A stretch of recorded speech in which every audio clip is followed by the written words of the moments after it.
आज आदिवासींच्या समस्या आणि त्यावरील उपाय या परिसंवादामध्ये आज आपण आदिवासींच्या नेमक्या समस्या कोणत्या आहेत, का बरं आदिवासी हा विकासापासून दूर आहेत, याविषयी आपण आज या स्मृती दिनाच्या शुभपर्वावर आदिवासींच्या समस्या आणि त्यावरील उपाय आपण बघणार आहोत। आदिवासी समाज हा प्रामुख्याने जंगल, डोंगर, दऱ्याखोऱ्यात राहणारा हा समाज आहे। काळानुरूप 1-1.5% लोक ही कुठंतरी शहरामध्ये आलेली आहेत, अन्यथा संपूर्ण समाज हा ग्रामीण भागामध्ये मोठ्या प्रमाणात हे निसर्गाच्या सानिध्यात हा राहतो आहे। मग या समाजाच्या नेमक्या समस्या काय आहेत आणि हा समाज आजपर्यंत विकासापासून का दूर राहिला, आपणास सांगू इच्छितो की या समाजामध्ये जी निरक्षरता आहे ती अत्यंत मोठ्या प्रमाणामध्ये निरक्षरता आहे आणि ही निरक्षरता ही गेली पाहिजे या समाजातून। म्हणून डॉक्टर बाबासाहेब आंबेडकरांनी एससी समुदायाच्या सोबतच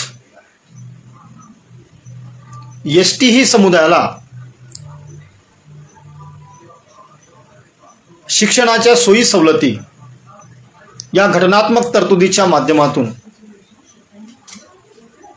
उभ्या करून दिल्यात, परंतु आमचा एससी बंधू हा पुढे गेला, परंतु आदिवासी हा मात्र त्या ठिकाणीच राहिला आणि म्हणून त्याच्यामध्ये तो शिक्षणापासून थोडा अलिप्त राहिल्यामुळे जी निरक्षरता आहेत ती मोठ्या प्रमाणात आलेली आहे। आजच्या वर्तमानकालीन परिस्थितीमध्ये सर्व सुविधा ग्रामीण भागापासून शिक्षणाच्या उपलब्ध झालेल्या आहेत, पण तरीही शिक्षणाचं प्रमाण का कमी असावं? का शिक्षण मिळू शकत नाहीत का? परंतु दारिद्र्याने एवढ्या मोठ्या प्रमाणात समाज झपाटलेला आहे की लहान मुलं सुद्धा शाळा सोडून ही आपले विविध कामं करण्यासाठी ही बाहेर जातात, आईसोबत, वडिलांसोबत हे, किंवा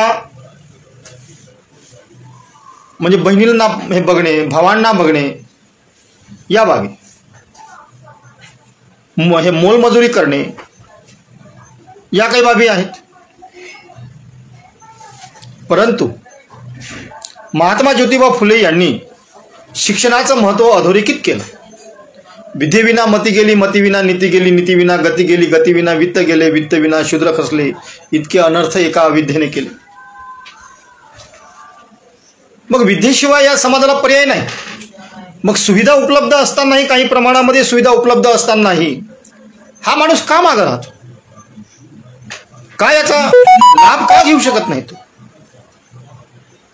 तर म्हणून मला डॉक्टर बाबासाहेब आंबेडकरांचं एक संदेश या ठिकाणी आठवतो।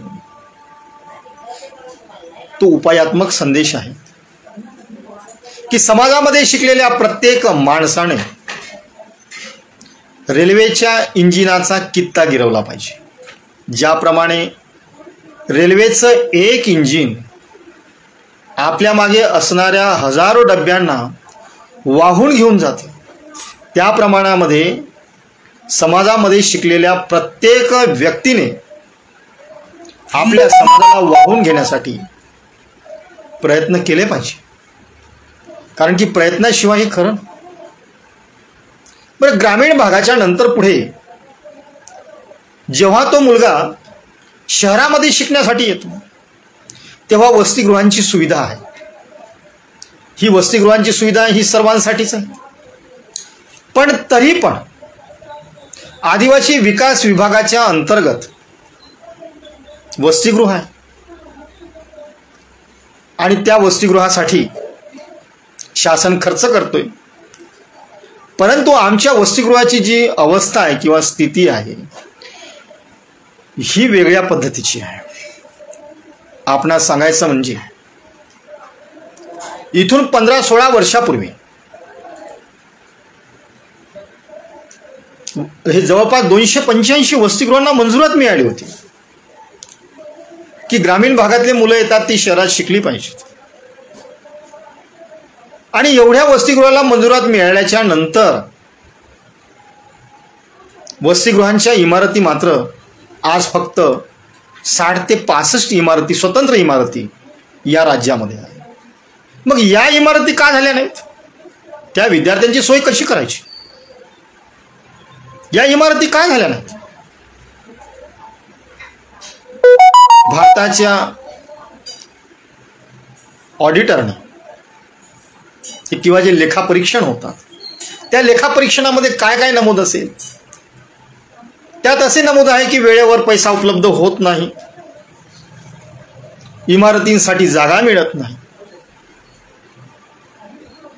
जागा मिळाली तर एखाद्या वेगळ्या ठिकाणी. अशा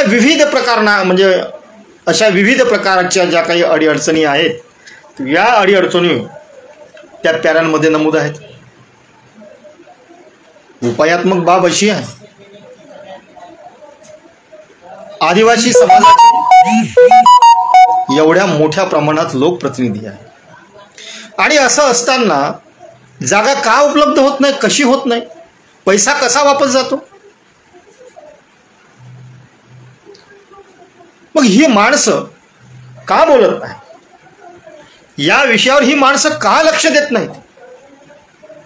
ज्या बाबासाहेबांनी आणि महात्मा ज्योतिबा फुले यांनी शिक्षणासाठी आपलं आयुष्य वेचलं,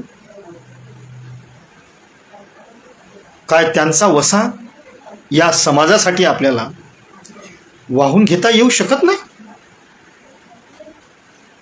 परंतु जी मनाची तयारी असते ती मनाची तयारी हे लोकप्रतिनिधी कधी करीत नाहीत आणि समस्या सोडवण्याचा प्रामाणिकपणे प्रयत्न करतात. वसतिगृहाच्या इमारती झाल्या नाहीत,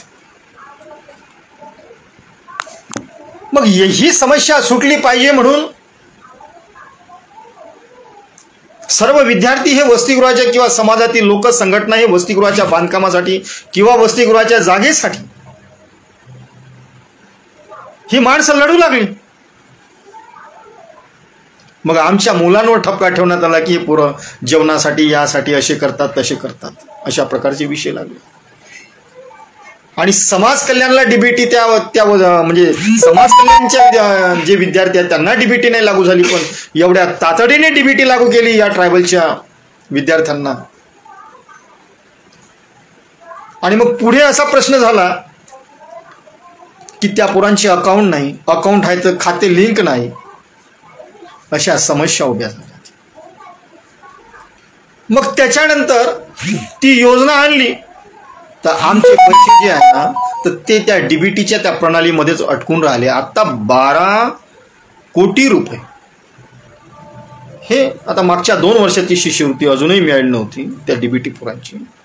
ही आता आम्ही जेव्हा केव्हा काही प्रश्न उभे केले, निवेदनं पाठवली, सभागृहात प्रश्न उठवण्यात आला, त्यावेळी ती मिळाली. जर समजा वेळेवर विद्यार्थ्यांना शिष्यवृत्ती मिळाली नाही, मग तू शिकणार कसा? एवढे मोठे पैसे कुठून आणणार? या शहरामध्ये खोली करणे, मेस लावणे, कुठून आणणार पैसे?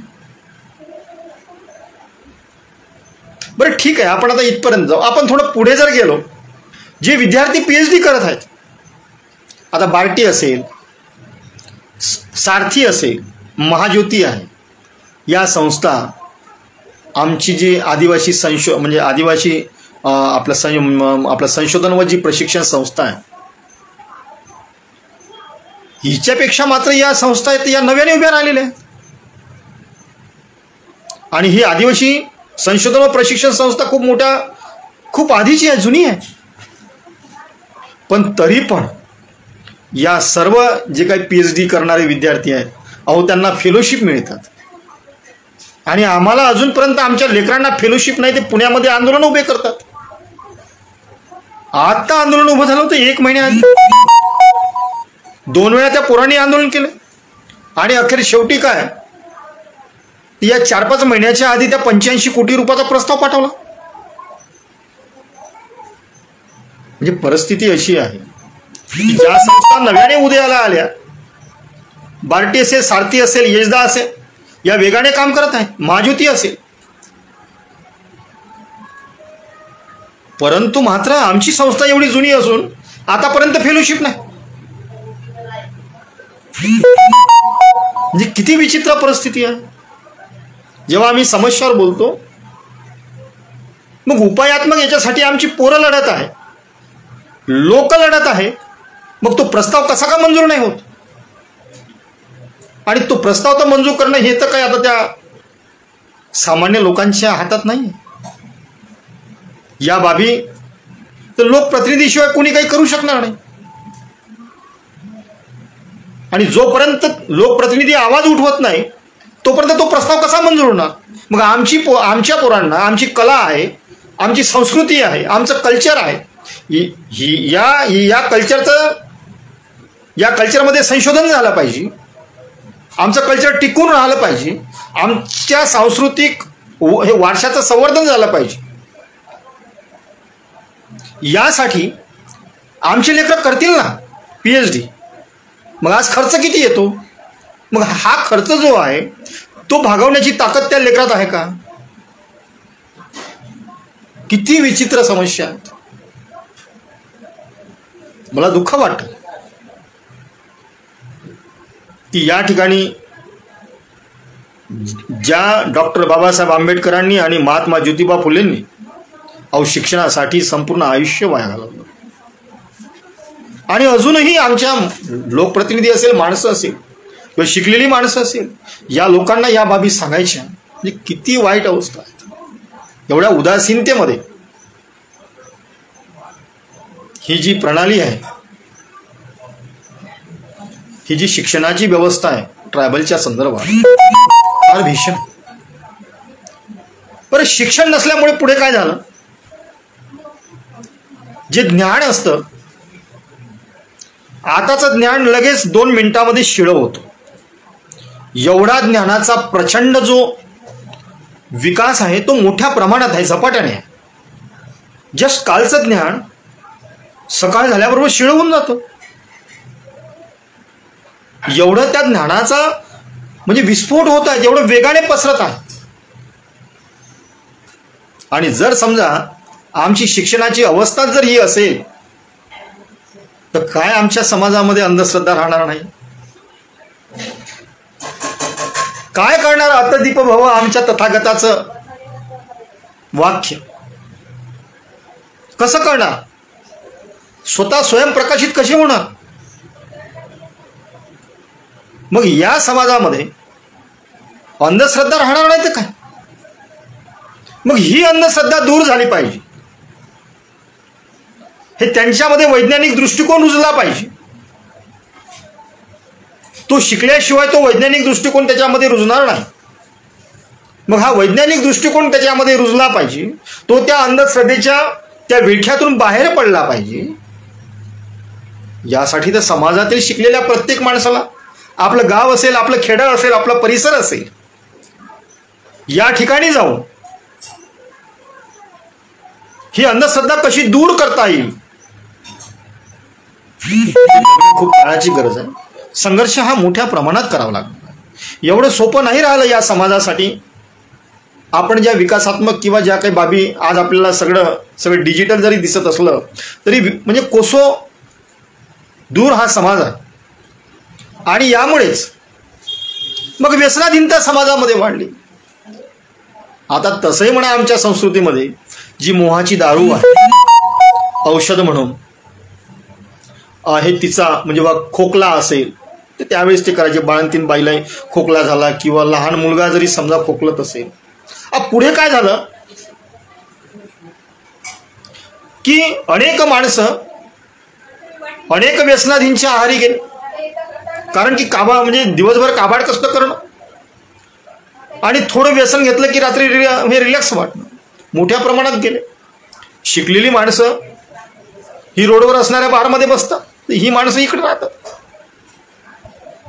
काय देशा, पण ही जी व्यसनाधीनता ही तर दूर झाली पाहिजे. आणि यासाठी विविध मेळावे असतील, विविध बाबी,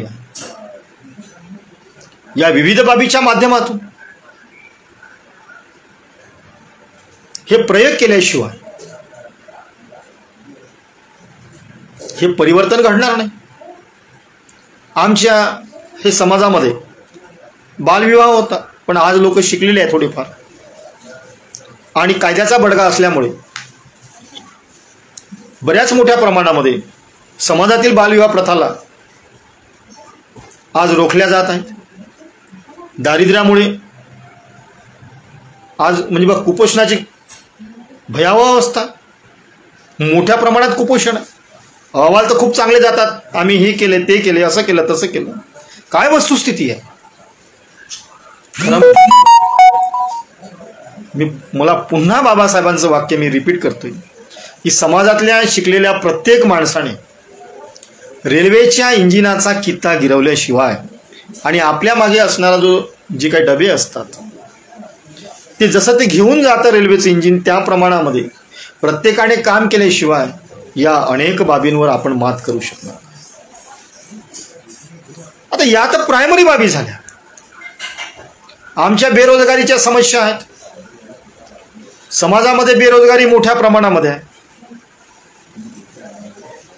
आमचेच घटनात्मक हक्क दिवसा ढवळ्या चोरल्या जात आहे. आणि हे सारं जग बघत आहे की आदिवासींच्या घटनात्मक हक्कावर कसा दरोडा पडतो. बेरोजगारी कशी दूर होईल? आज तर काही प्रमाणात, आधीसारखं तसं राहिलं नाही, पण आज काही प्रमाणामध्ये मुलं चांगल्यापैकी शिकायला लागली आहे आणि शिकत आहे. किमान नाही काही तर जे काही 1-1.5% कर्मचारी लोक आहेत तर किमान त्यांची तर मुलं शिकत आहेत. शेतकरी असेल हे त्यांचीही मुलं शिकत आहेत. योजनांचा फायदा घेण्याचा प्रयत्न ती माणसं करत आहेत. पण आरक्षित असलेल्या घटनात्मक जागांवर दरोडा पडलेला आहे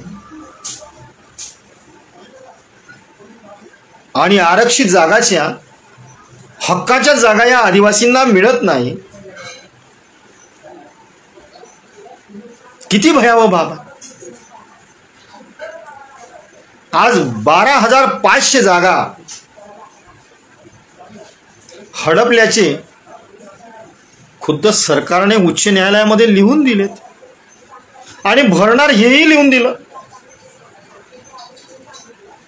माननीय सर्वोच्च न्यायालयाने 6 जुलै 2017 रोजी 104 पानाचा ऐतिहासिक एक निर्णय दिला आणि त्या निर्णयाद्वारे जे आरक्षण भोगी लोक आहेत, SC असेल, ST असेल, OBC असेल, यांची जी काही घटनात्मक हक्क आहे SC म्हणजे प्रामुख्याने SC आणि STची,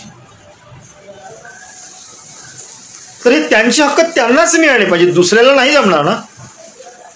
म्हणजे एखादा व्यक्ती SC मधला नाही आहे पण तो SCच्या जागेवर निवडून येणे किंवा नोकरीत लागणे हा त्या मूळ SC वरील आदिवासींच्या संदर्भात तर हे 98% विषय आहे, मोठ्या प्रमाणात विषय आहे, जेवढे इतरांमध्ये नाही आहे किंवा SCमध्ये तेवढं नाही आहे. थोडेफार आता काही प्रकरण येते आहे पुढे,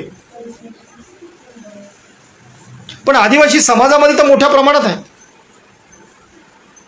मग या पार्श्वभूमीवर सर्वोच्च न्यायालयाने निर्णय देऊन 2017 मध्ये, आज 5 वर्ष झाली, उच्च न्यायालयामध्ये जेव्हा हमीपत्र लिहून दिलं तेव्हा आम्हाला सांगितलं होतं की या जागा आम्ही 31 डिसेंबर 2019 पर्यंत आम्ही या भरून काढू. कार्यक्रम आखण्यात आला होता.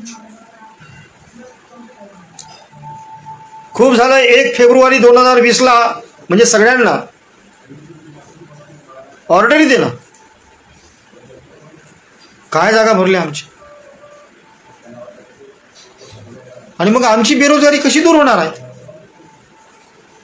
कशी दूर होणार आहे? अहो, सुप्रीम कोर्ट जजमेंट देत आहे. एखाद्या आमदाराने विधानसभेत जर प्रश्न उचलला तर आम्हाला सन्माननीय मुख्यमंत्र्यांकडून लेखी उत्तर मिळतंय. दुसऱ्यांदा विचारला, अहो राज्यमंत्री साहेब आम्हाला उत्तर देतात, आणि तरी आमच्या जागा भरल्या जात नाही. मग बेरोजगारी समाजातील कशी दूर होणार? किती मोठी समस्या आहे. पण 1-2 आमदार जर सोडले तर बाकीचे मात्र आवाज उठवत नाही. ती माणसं बोलत नाही सभागृहामध्ये, आणि ती माणसं न बोलत असल्यामुळे हे प्रश्न मार्गी लागत नाहीत. आणि म्हणून भलेही बाबासाहेबांनी सांगितलं की सत्ताधीश हो, सत्तेची चाबी तुमच्या हातात ठेवा, पण आमची अवस्था फार बेकार आहे. अहो, तिथं आहे ना सत्तेमध्ये लोक, चाबी त्यांच्या हातात आहे, पण कधी या बाबासाहेबांच्या विचारांचं त्यांना स्मरण होत नाही की सत्ता मिळाल्यावर आपण काय करायला पाहिजे. किती उलटी परिस्थिती आहे. मग आमची बेरोजगारी कशी दूर होणार? फार मोठी समस्या आमची.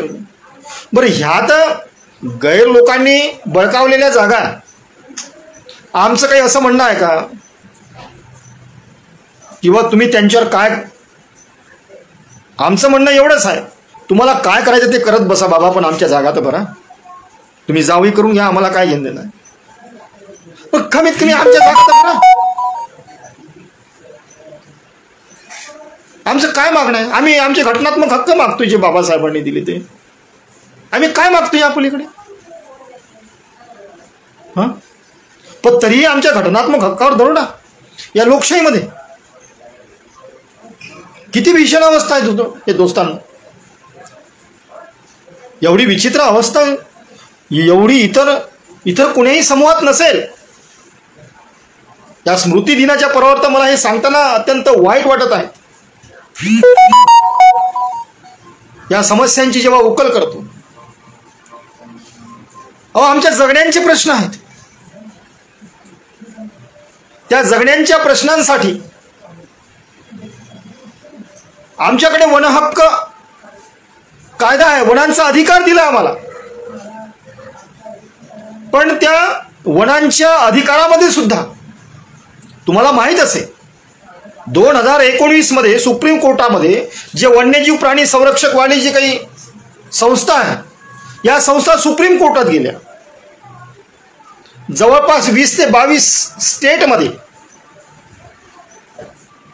जी काही ट्रायबल समूह आहे, जी काही वनहक्कासाठी लढतात, वनहक्क मागतात, अहो यांचे दावे निकालात काढले नाहीत. आणि म्हणून माहित आहे का, सुप्रीम कोर्टाने म्हटलं होतं की यांना हुसकावून लावा. मग आमचा 2006 मध्ये जो वनहक्क कायदा झाला, काय त्याची फ्रेम आहे, त्याची फ्रेम काय, त्याची पार्श्वभूमी काय? अहो इंग्रजांच्या काळावर आमच्यावर अत्याचार झालेत ना. आमच्या मुली असेल, स्त्रिया असेल, मुलं बाळ असेल, यांच्यावर अन्याय अत्याचार झालेत ना. आणि त्याचं परिमार्जन म्हणून तो कायदा आहेत ना. इथल्या वनांचं संरक्षण कोण केलं? इथल्या जमिनी वैतीखाली कोणी आणल्या? इथल्या वृक्षांचं संवर्धन कोणी केलं? आणि खरंच आम्ही त्या जंगलापासून आमची नाळ ही वेगळी केल्या जाऊ शकतं का? होईल का आमची नाळ वेगळी? नाही होणार ना. आम्ही त्यांच्या सानिध्यातली माणसं. मग जगण्यासाठी आम्हाला वनांचे अधिकार दिलेले असताना आणि वनहक्क कायदा 2006 मध्ये अस्तित्वात आलेला असताना काय पोझिशन आहे वन हक्काची आमच्यावर? काय आमची समस्या नाही? किती मोठी समस्या. मग ही एवढी मोठी समस्या असताना, त्या वनांचे अधिकार असताना आमची माणसं अनेकदा म्हणतात की आम्हाला आमच्या वनांचे अधिकार मिळाले पाहिजे, आमच्या कायद्याची अंमलबजावणी करा. काय केवळ असं म्हणून चालेल का? त्या वनाधिकार कायद्यामध्ये काय काय आहे तो कायदा तर आमच्या लोकांनी समजून घेतला पाहिजे, आणि त्यानुसार जे वनांचे अधिकार आहेत ते मिळवण्यासाठी जी प्रक्रिया आहे ती प्रक्रिया समजून घेऊन तर काम केलं पाहिजे. ग्रामस्तरावर ग्राम समिती आहे, तालुका हे स्तरावर त्या तालुकास्तरीय हे समिती आहे, विभागीय समिती आहे, सन्माननीय जिल्हाधिकारी यांच्या अध्यक्षतेखाली जिल्हा स्तरावर समिती आहे. मग जर समजा आपले दावे जर समजा वनांचे नाकारले तर आपण आयुक्ताकडे अपील केलं पाहिजे. अपील करायला काय म्हणजे कालमर्यादा का? ही तर प्रोसिजर जी आहे ती परंपरेने चालत राहणार आहे, यात काही शंका नाही आहे. ही ती चालत राहणार आहे, याला काही मर्यादा नाही आहे. पण ही जी प्रक्रिया आहे किंवा ही जी प्रोसिजर आहे हे तर समजली पाहिजे. जर समजा ग्रामसभेने किंवा ग्राम समितीने जर समजा नाकारले तर मग त्या ठिकाणी कोणती माणसं असतात ग्रामसभेमध्ये? म्हणजे काय आपल्याच माणसांची प्रकरणे आपल्याच माणसांनी नाकारायची आहे का? म्हणजे ही जी जाणीव आहे ही कधी निर्माण होणार समूहामध्ये? आणि ही जोपर्यंत निर्माण होणार नाही हे तोपर्यंत समाज हा संघटितरित्या जाणार नाही पुढे. ग्रामसभेमधून इकडून जर समजा गेला की नंतर आपल्या विभागीय स्तरावर, त्याच्यानंतर विभागीयावर, नंतर आपल्या त्या जिल्हास्तरीय समितीवर, आणि ज्याने कोणी नाकारला तिथं आपले सदस्य असतात, आणि नाकारला तरी अपील करता येते आयुक्ताकडे, यात काही शंका नाही. ठीक आहे, आता ही प्रक्रिया झाली. अहो जे 7/12 आहे ना, तर त्या 7/12वर सुद्धा ही जमीन मिळालेली म्हणजे सरकारकडून अशा प्रकारच्या नोंदी राहतात. मग आमच्या लोकांना कर्ज मिळत नाही, कशा शेत्या करणार? बरं, जी काही जमीन त्या 7/12वर मिळालेली आहे तर याचं क्षेत्रफळ हे इकडे वेगळं दाखवतं आणि प्रत्यक्षात मात्र वेगळं राहतं. मग ही समस्या सोडण्यासाठी किमान जो जमीनधारक माणूस आहे हे किमान त्यांनी तर प्रयत्न केले पाहिजे. नाही सुटले तर इतरांना सांगायला पाहिजे. पण आमची माणसं एवढी लाजाळू आहेत की ती एक वेळा जाऊन आला की पुन्हा नंतर दुसऱ्यांदा जात नाही म्हणते, ती घुमवतात. ही तर परिस्थिती बदलली पाहिजे, आणि यासाठी या वनांचे अधिकार हे निकालात निघाले पाहिजे. म्हणून आमचे लोकप्रतिनिधी पण आहे, मंत्री पण आहे. का नाही या गोष्टींचा रिव्ह्यू वारंवार घेतला जातो? जर समजा या कालावधीमध्ये वनांचे अधिकार जर समजा आपण निकालात नाही काढले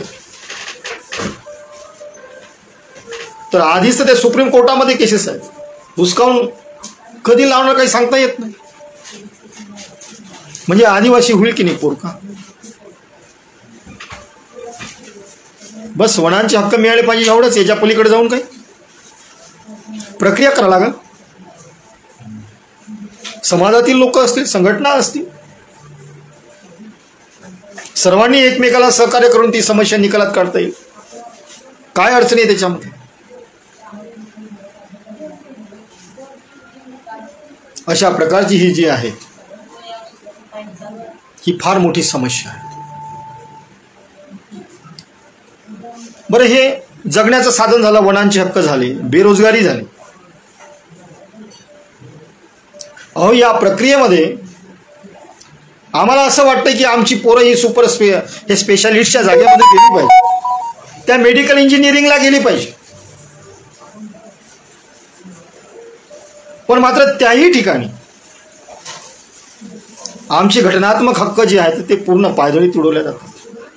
अहो ज्या पोरांना, ज्या बोगस लोकांना किंवा जे गैर आदिवासी ज्यांना व्हॅलिडिटी नाही मिळाली ते लोक कोर्टात जातात, आणि त्या कोर्टामध्ये गेल्याच्या नंतर मग कंडिशनलसाठी तिथून आणतात. आमची माणसं कोर्टात नाही लढू शकत. कुठून कुठून किती किती पैसा आणणार आहेत. आणि म्हणून न्यायालयाचे जजमेंट आहे की बाबा एखादी संशयास्पद जर समजा तुम्हाला व्हॅलिडिटी आढळली तर आधी त्याचा रिव्ह्यू करून घ्यायचा, रिव्ह्यूसाठी प्रस्ताव दाखल करायचा आणि तो दाखल आणि हे पहिली व्हॅलिडिटी रिव्ह्यू केल्याशिवाय दुसरी देता येणार. पण आमच्या विभागाअंतर्गत ज्या काही समित्याही असेल योग्य पद्धतीने काम करत नाही आणि परिणामतः आम्हाला मेडिकल आणि इंजिनिअरिंगमध्ये फार मोठा लेकरांना फटका बसतो, म्हणजे मोठ्या प्रमाणात फटका बसतो. बरं एवढंच काय, आदिवासींच्या संदर्भात कोणताही शासन निर्णय काढायचा असला, कोणताही धोरणात्मक निर्णय घ्यायचा असला तर आमची जनजाती सल्लागार परिषद आहे. अहो जवळपास या 10 वर्षामध्ये काय फक्त 5-6 बैठका झाल्या जनजाती सल्लागार समितीच्या, फक्त 5-6 बैठका. वास्तविक पाहता एका वर्षात 4 बैठका व्हायला पाहिजे, त्याच्यामध्ये लोकप्रतिनिधी असतात. पण आदिवासींच्या धोरणात्मक बाबीसाठी त्या बैठका होत नाहीत. आता हे काय सामान्य माणसाचं काम आहे? हे काम कोणाचं आहे? ज्यांचं काम आहे ती माणसं बोलत नाही. आणि मग कशा सुटणार आदिवासींच्या समस्या? कशा सुटणार जर समजा आमच्या बैठकाच नाही झाल्या? बरं आयोग पण आहे. आमचे इजेड खोब्रागडे साहेबांशी चर्चा झाली. साहेब म्हणाले हे दिल्लीमध्ये अनुसूचित जमाती आयोग, त्याच्यानंतर आपलं ते जनजाती आयोग, त्याच्यानंतर म्हणजे राष्ट्रीय जाती आयोग, अनुसूचित जाती आयोग, 2 वेगळे स्वतंत्र आहेत. भारतीय राज्यघटनेच्या 338 अन्वये वेगवेगळे. आणि मग ते आयोग त्या अनुषंगाने अनुसूचित म्हणजे राष्ट्रीय अनुसूचित जातीचा आयोग आमच्या अनुसूचित जाती बांधवांचे प्रश्न समस्या काय आहे हे सोडवण्याचा प्रयत्न करतात. काय शिफारशी करतात ते करतात. आदिवासींसाठी राष्ट्रीय जनजाती आयोग आहे, तो आदिवासींसाठी काम करतो. काय राज्यामध्ये ज्या पद्धतीने त्या केंद्रामध्ये आहे, काय राज्यामध्ये 2 आयोग होऊ शकत नाहीत? जर समस्या सोडवायच्या आहे तर वेगाने काम करावं लागेल. अनुसूचित जमातीचा स्वतंत्र आयोग, अनुसूचित जातीचा स्वतंत्र आयोग. जातीमधल्या लोकांना, सगळ्या लोकांना, काही लोकांना सगळ्या म्हणजे प्रतिनिधित्व मिळेल. इकडे जमातीचा आयोग असला तिकडे जमातीच्या लोकांना प्रतिनिधित्व मिळेल. आणि काय समस्या आहे ते जाणून घेता येईल. तुम्हाला खरं सांगू का, 2020 मध्ये जवळपास आम्ही मागण्या केल्या. इजेड खोब्रागडे साहेबांनी मागणी केली आणि पुढे काय झालं, हे राज्याचा अनुसूचित जाती जमाती आयोग बरखास्त करून टाकला. आणि मग नंतर मात्र त्याची निर्मिती केली नाही. एक तर वेगळे केले नाही किंवा अनुसूचित जाती जमाती आयोगाचं किमान जे गठन ते गठन पण केलं नाही. मग मला सांगा, आदिवासींच्या ज्या समस्या आहेत या समस्या सोडवण्यासाठी सर्वच समाज बांधव, जी माणसं शिकलेली आहे, जी नाही शिकली त्यांचं हरकत नाही, पण जी माणसं शिकलेली आहे तर त्यांनी तर या संदर्भात जो पुढाकार आहे तर तो पुढाकार सगळ्यांनी घ्यायला पाहिजे. लोकप्रतिनिधी असेल, डॉक्टर बाबासाहेब आंबेडकरांनी सत्तेची चाबी हातात दिली, नाहीतर काय ओपन मधून येतात का ही माणसं? आणि काय ओपनवाले काय यांना येऊ देतं का? राखीव आहे म्हणूनच येते ना. मग सत्तेची चाबी जी आहे ती हातात असल्यावर या समस्या का सुटत नाही? प्रश्न आहे. आणि म्हणून डॉक्टर बाबासाहेब आंबेडकर म्हणाले होते, अरे मला शिकलेल्या माणसाने फसवलं. शिकलेला माणूस फसवतो. गरीब माणसं प्रामाणिक आहेत, ती माणसं काम करत आहेत, घाम गाळत आहेत. परंतु ही शिकलेली माणसं मात्र, ज्यांनी जमातींचे प्रमाणपत्र घेऊन आपले उद्योगधंदे हे थाटले किंवा नोकरीवर लागले किंवा कोणी डॉक्टर झाले, इंजिनियर झाले, प्राध्यापक झाले, काय उत्तरदायित्व आहे? बाबासाहेब म्हणाले होते की आपल्या कमाईतला 10% पैसा आपण समाजासाठी खर्च केला पाहिजे. या समस्या सोडवायच्या आहेत. मग या समस्या जर सोडवायच्या असेल तर आदिवासी समाजाला आणि या समाजातील सगळ्या लोकांनी अत्यंत गांभीर्याने विचार करण्याची वेळ आलेली आहे. कारण त्याशिवाय हे शक्य नाही. अहो, या अज्ञानामुळे, या निरक्षरतेमुळे, या दारिद्र्यामुळे लाज वाटेल अशी गोष्ट सांगावं लागते की कुमारी माता, गोंड शब्द कुमारी माता, किती विचित्र परिस्थिती. दारिद्र्याच्या पोटी, या अज्ञानाच्या पोटी कुठे कुठे आदिवासींचं शोषण. आणि मग त्या कुमारी मातेला म्हणजे पाल्य झाल्यावर, बाळ झाल्यावर त्या मातेचा आणि त्या लेकरांचं काय काय योजना त्यांच्यासाठी? काय उद्योगधंद्याची काय पर्यायी व्यवस्था आहे? काही नाही. बरं, किती विचित्र परिस्थिती. आणि म्हणून या सर्वच अनुषंगाने प्रत्येक पातळीवर आदिवासी समाजाला लढा उभारल्याशिवाय, जनआंदोलन केल्याशिवाय, दुसऱ्या बाजूला लोकप्रतिनिधी सक्रिय असल्याशिवाय या ज्या गोष्टी आहेत या गोष्टी सुटणे शक्य नाही. आणि म्हणून बाबासाहेब म्हणत होते, शिका, संघटित व्हा, संघर्ष करा. आमची शिकलेली माणसं एकमेकाजवळ येत नाही. संघटित विषय दुसरा झाला, संघर्ष तर वेगळ्या बाजूलाच राहिला. जो मंत्र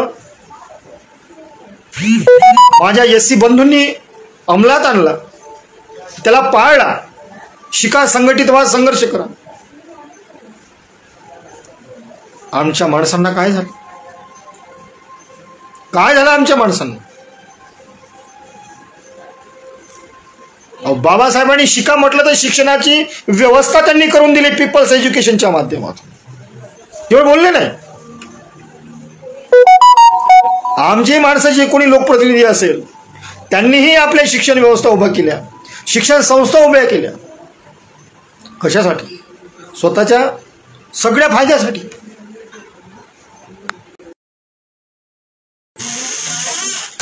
पण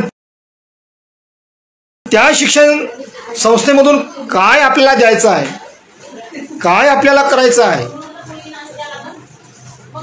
ही तर आपण तत्व ठेवली पाहिजे, हिचं तत्व पाळली पाहिजे. हा गाडा एवढा सहज आणि सोपा नाही. आमच्या भाकरीवर बाबासाहेबांची, जयपालसिंह मुंडांची सही आहे. भाकरी कुठून मिळाली असती? मग या पार्श्वभूमीवर खरंच सर्वांनी किती मोठा विचार करायला पाहिजे. आणि म्हणून आमच्या सर्वहारा समाजाला शिक्षणाशिवाय तर तरणोपाय नाहीच, शिकण्याशिवाय तर पर्याय नाहीच. पण शिकून झाल्यावर ज्याप्रमाणे बाबासाहेबांनी सांगितलं की बाबा मोक्याच्या जागा काबीज करा, या मोक्याच्या जागा काबीज केल्याशिवाय पर्याय नाही. आणि त्या केल्यावरही आत्मसन्मान जागृत होणे फार महत्वाचं. कारण की जोपर्यंत आत्मसन्मान जागृत होणार नाही तोपर्यंत हा माणूस आपल्या घटनात्मक हक्कासाठी लढणार नाही. बाबासाहेबांनी नेमकं हेच केलं. समाजामध्ये पहिल्यांदा आत्मसन्मान जागृत केला. आणि जेव्हा समाजामध्ये आत्मसन्मान जागृत झाला त्यावेळेस समाज हा आंदोलनासाठी उभा झाला. आत्मसन्मान जागृत झाला पाहिजे. मग आत्मसन्मान जर जागृत नाही झाला तर हे असंच राहणार. आणि ही समस्या, या समस्या ज्या आहेत त्या सुटणार नाही. कशा सुटतील? मला या ठिकाणी पुन्हा सांगावंसं वाटतं. 2 डिसेंबर 1985 रोजी भारतीय राज्यघटनेमध्ये 5वी अनुसूची आहे. 5व्या अनुसूचीच्या अनुषंगाने 2 डिसेंबर 1985 रोजी महामहिम राष्ट्रपती यांनी अनुसूचित क्षेत्रांची यादी घोषित केली. 2 डिसेंबर 1985 रोजी अनुसूचित क्षेत्र, ट्रायबल एरिया. आणि त्या अनुसूचित क्षेत्र घोषित झाल्याच्या नंतर 1996 मध्ये पेसा कायदा हा तयार करण्यात आला, जो पंचायत विस्तार आहेत. मग हा कायदा तयार झाला. आता अनुसूची घोषित करून, अनुसूचित क्षेत्र घोषित करून आज 36 वर्ष झाले. आणि जो पेसा कायदा आहे तो तयार होऊन आज जवळपास 25-26 वर्ष झाले. मग आमचा पेसा कायदा काय म्हणतोय की आमच्या ग्रामसभांना बळकटी आहे. या ठिकाणी सरकारचा कोणताही कायदा त्या अनुसूचित क्षेत्रात लागू होणार नाही. जे आमची ग्रामसभा म्हणेल ते फायनल. आमची संसद आमची ग्रामसभा आहे. मावा नाटे मावा राज्य, माझं गाव माझं राज्य. मग या ठिकाणी या पेसा क्षेत्रामध्ये आमची ग्रामपंचायत असेल, ग्रामपंचायतीमध्ये सुद्धा लोकप्रतिनिधीसाठी 50% आरक्षण. मग अनुसूचित क्षेत्रामध्ये जे काही जो तालुका समाविष्ट असेल तर त्याही ठिकाणी 50% आरक्षण. तिकडे सरपंचही ट्रायबल राहील, इकडे सभापती पण ट्रायबल राहील. मग कोणती आणखी नगर परिषद, नगरपंचायती असेल तर त्याही ठिकाणी या पद्धतीने लोकप्रतिनिधी राहील, लोकप्रतिनिधित्व. आमच्या माणसांना तो पेसा बी माहीत नाही. अनेकांना ती अनुसूची जी घोषित केली 2 डिसेंबर 1985 ती बी पता नाही.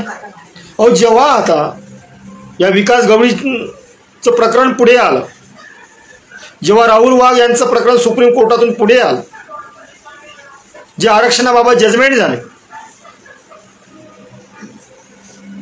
अरे त्याच्यामध्ये SC STचं आरक्षण अबाधित ठेवून बाकी विषय नंतर बाकी. मग आम्हाला त्या पेसा क्षेत्रामध्ये 50% आरक्षण असताना आम्हाला भेटलंच नाही.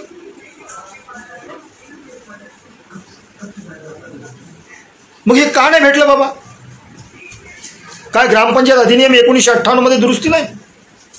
त्याच्यामध्ये कलम तर 10 आहे सेक्शन. जिल्हा परिषद पंचायत समिती अधिनियम 1961 त्याच्यामधलं 12C कोर्टाने रद्द ठरवलं. पण पेसा कायद्याला हे केंद्रबिंदू ठेवून त्याच्यामध्ये का दुरुस्ती झाली नाही? म्हणजे अनुसूचित क्षेत्र घोषित कधी केलं? 36 वर्षापूर्वी. पेसा कायदा कधी आला? 26 वर्षाआधी. आणि मग 26 वर्षापासून आमची माणसं काय करत आहेत? जे काही आजपर्यंत झालेले आमचे लोकप्रतिनिधी आहेत, का याकडे दुर्लक्ष झालं? आणि आपलेच घटनात्मक हक्क आपल्याला मिळवून देण्यासाठी का बरं उशीर होतोय? मग आमचं गाव आमचं राज्य, मावा नाटे मावा राज. आम्ही आमचे अधिकार वापरून आमची ग्रामसभा जजमेंट घेईल, ते ठरवल. पण आमची जे प्रतिनिधित्व आहे ते तर आम्हाला लागेल ना. मग ही किती मोठी समस्या आहे. बरं, इकडला भाग जो आहेत, पुन्हा दुसरा भाग सांगतो की महाराष्ट्र नगरी औद्योगिक 1965 कायदा, अधिनियम 1965. आमच्या अनुसूचित क्षेत्रामध्ये नगरपंचायती तयार झाल्या. मग आमच्या अनुसूचित क्षेत्रामध्ये नगरपंचायती तयार झाल्या. मग नंतर हा जो ॲक्ट आहे 1996चा, हा मोठा तुमचा राज्याचा कायदा मोठा कोणता? केंद्राचा की राज्याचा? मग नंतर केंद्राने कायदा केलात का? बिल तर 21 वर्षापासून पडून आहे. मग अनुसूचित क्षेत्राबाबत का कायदा नाही केला? म्हणजे जेव्हा आपण हे बघतो आणि ऐकतो, म्हणजे तेव्हा हे सगळं मी कसं तरी वेगळं वाटतंय. जर समजा आमच्या अनुसूचित क्षेत्रासाठी संसदेने कायदा नाही केला,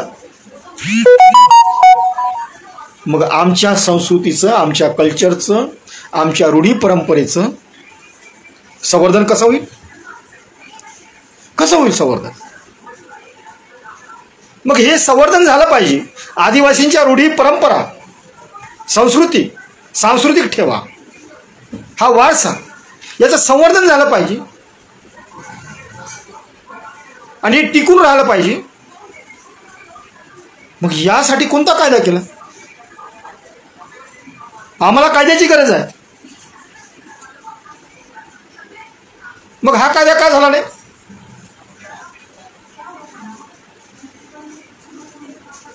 मग जर समजा कायदा नाही झाला, मग आमच्या अनुसूचित क्षेत्राचं संरक्षण कसं होईल?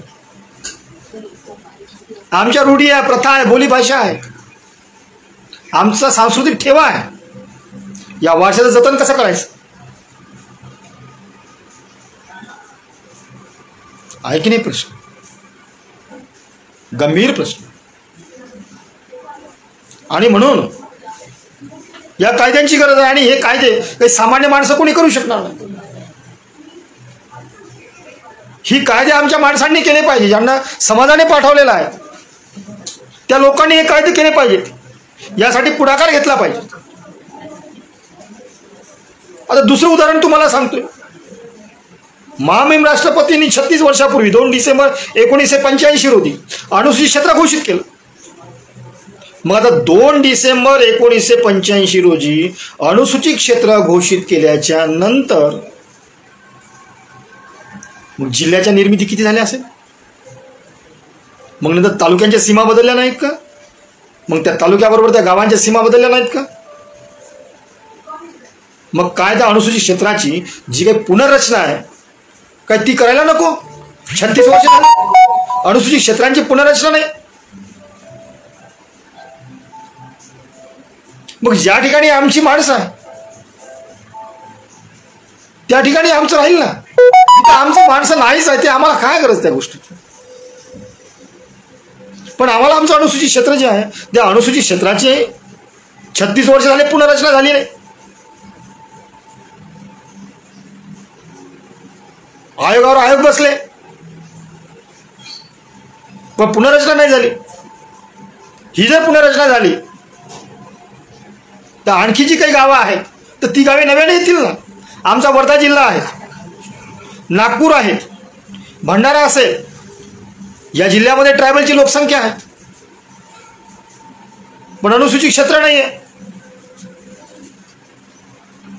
अमरावतीमधला काही भाग आहे.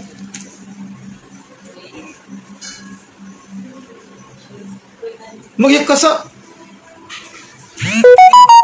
आणि म्हणून अनुसूचित क्षेत्रासाठी जे काही प्रयत्न आहेत ते प्रयत्न आमचे तर चालू आहेत की त्याची पुनर्रचना झाली पाहिजे, परंतु हे सर्वांनीच प्रयत्न केले पाहिजे.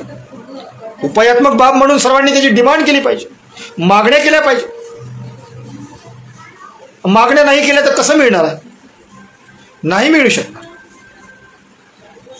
लोकप्रतिनिधींनी पुढाकार घेतला पाहिजे.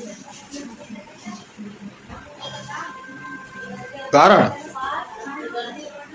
डॉक्टर बाबासाहेब आंबेडकरांनी, जयपालसिंह मुंडांनी घटनेच्या माध्यमातून आदिवासी समाजाला भरभरून दिलं.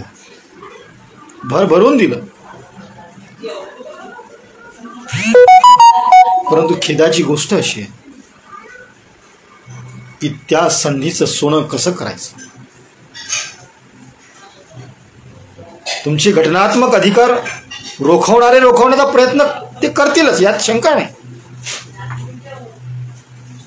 पण आपण कशी शांत? का बिरसाची लढाई लढल्या जात नाही? बिरसाने चौफेर लढाई लढला. सर्व पातळ्यावर एकाच वेळी लढाई लढली.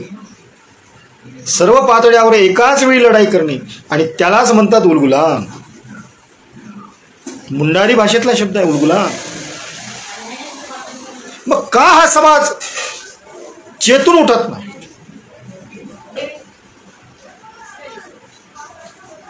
समस्या मोठ्या गंभीर आहेत, घटनात्मक आहे, कायदेशीर आहेत.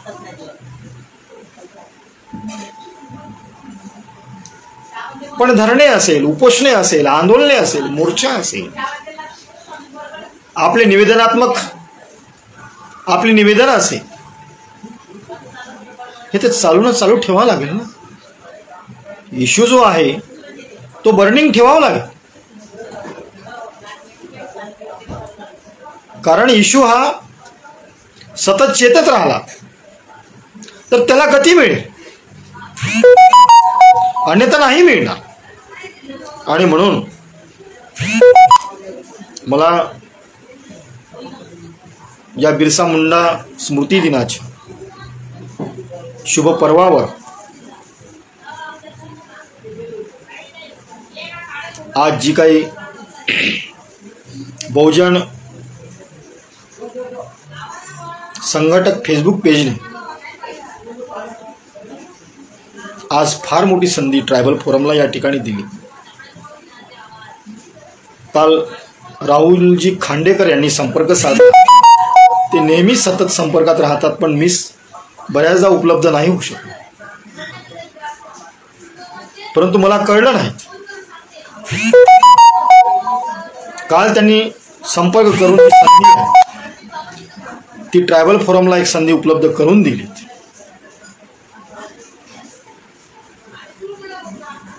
आणि या संधीमुळे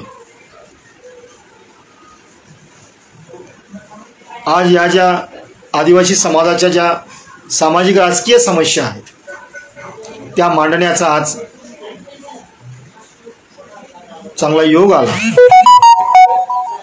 याबद्दल मी सर्वजित बनसोडे, आमचे सहकारी मित्र राहुल खांडेकर, हर्ष स्थूल आणि सौरभ गाणार या संपूर्ण टीमचे ट्रायबल फोरमच्या वतीने आभार व्यक्त करतोय. आणि या स्मृती पर्वावर माझ्या आदिवासी समाजात सर्व बंधू आणि भगिनींना जी समस्या जाणून आणि ऐकून घेण्याची या पेजने एक संधी दिलीत, मी आपणा सर्वांचेच आभार मानतोय आणि आपली रजा घेतोय. जय भीम, जय सेवा, जय बिरसा.